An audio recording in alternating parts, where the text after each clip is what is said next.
Finally সকালের নাস্তা খাওয়া শেষ করে আমরা গেলাম গেঞ্জি কিনতে। আর এই গেঞ্জিগুলো কিনে আমরা বিচের পারে ফুটবল খেলবো, সেজন্যই আমরা এক কালারের গেঞ্জিগুলাই কিনতেছি।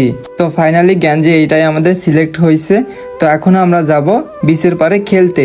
তো আপনারা ভিডিওটা কেউ স্কিপ করবেন না, আশা করি অনেক অনেক ভালো লাগবে। আসলে কক্সবাজার এমন একটা জায়গা, কারো মন খারাপ থাকলেও এখানে আসলে অবশ্যই মন ভালো হয়ে যাবে। প্রাকৃতিক যেমন সুন্দর, কক্সবাজারও ঠিক তেমনই সুন্দর, যার সাথে কোনো কিছুতেই তুলনা হয় না।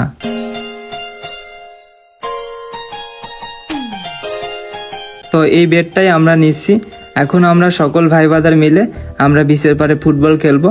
তো আপনারা ভিডিওটা কেউ স্কিপ করবেন না, ফুল ভিডিওটা দেখতে থাকেন, আশা করি অনেক অনেক ভালো লাগবে।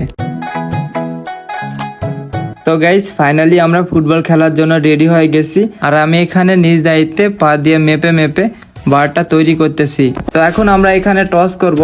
টস করার আগে কারো কাছে কয়েন নাই, তো সেজন্য জুয়েল ভাই একটা চিরকুটে দিল। তো এইটা দিয়ে আমরা এখন টস করতেছি। তো অবশেষে আমরা টসে জিতে গেছি।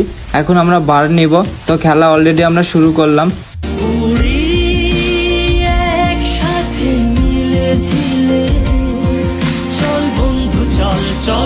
তো গাইস অবশেষে আমরা খেলাধুলা শেষ করে আমি একটু ক্লান্ত হয়ে গেছি, সেজন্যই আমি শুয়ে থেকে ডিম খাইতেছি।